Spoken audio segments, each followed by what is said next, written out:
नमस्कार दोस्तों, मैं शिव कुमार आपका दोस्त आपका बहुत बहुत स्वागत करता हूं हमारे चैनल पर। 16 फरवरी 2023 गुरुवार को विजया एकादशी व्रत है।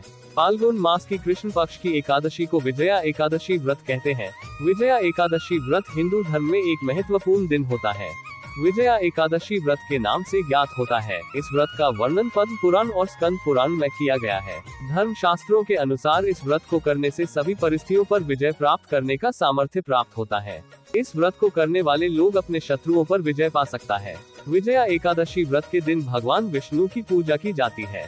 विजया एकादशी व्रत का महत्व के बारे में भगवान श्री कृष्ण ने अर्जुन को बताया था। विजया एकादशी व्रत कथा।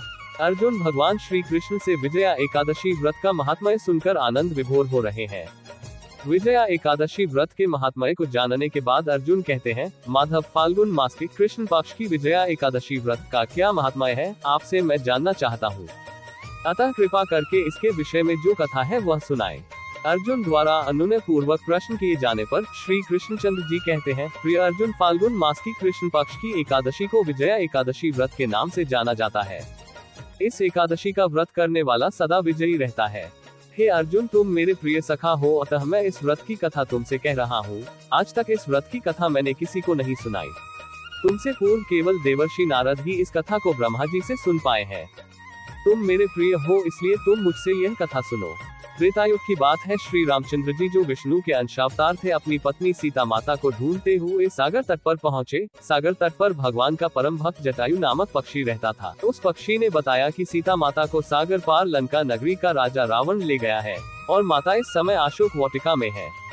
जटायु द्वारा माता सीता का पता जानकर श्री रामचंद्र जी अपनी वानर सेना के साथ लंका पर आक्रमण की तैयारी करने लगे, परंतु सागर के जल जीवों से भरे दुर्गम मार्ग से होकर लंका पहुंचना प्रश्न बनकर खड़ा था। भगवान श्री राम जी इस अवतार में मर्यादा पुरुषोत्तम के रूप में दुनिया के समझ उदाहरण प्रस्तुत करना चाहते थे। अतः आम मानव की भांति चिंतित हो गए।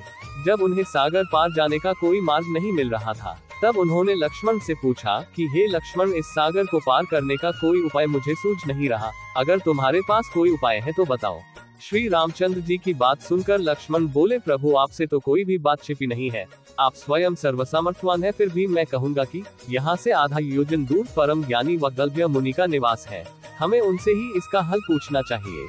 भगवान श्री राम जी लक्ष्मण समेत वग्गल्भ्य मुनि के आश्रम में पहुंचे और उन्हें प्रणाम करके अपना प्रश्न उनके सामने रख दिया। मुनिवर ने कहा, हे राम, आप अपनी सेना समेत फाल्गुन मास की कृष्ण पक्ष की एकादशी का व्रत रखें। इस एकादशी के व्रत से आप निश्चित ही समुद्र को पार कर रावण को पराजित कर देंगे। श्री रामचंद्र जी ने तब उक्त तिथि के आने पर अपनी सेना समेत मुनिवर के बताए विधान के अनुसार एकादशी का व्रत रखा और सागर पर पुल का निर्माण कर लंका पर चढ़ाई की। भगवान श्री राम जी और रावण का युद्ध हुआ, जिसमें भगवान श्री राम जी ने लंका पर विजय प्राप्त करने के लिए विजया एकादशी का व्रत रखा था और इसी कारण रावण से युद्ध करने में भगवान श्री राम जी को विजय प्राप्त हुई थी।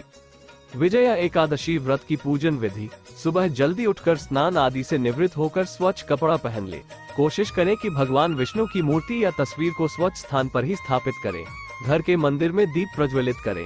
उसके बाद ओम नमो भगवते वासुदेवाय 108 बार मंत्र का जप करें। भगवान विष्णु जी को पंचामृत अभिषेक करना चाहिए। इस पावन व्रत पर भगवान विष्णु जी के साथ साथ माता लक्ष्मी जी की भी पूजा करनी चाहिए। शाम का समय होने के बाद भगवान विष्णु जी को भोग लगाएं। भोग लगाते समय तुलसी के पत्ते का भोग लगाएं और सभी को प्रसाद बांट दें। अगर आपको हमारा वीडियो अच्छा लगे तो प्लीज लाइक और सब्सक्राइब जरूर करें।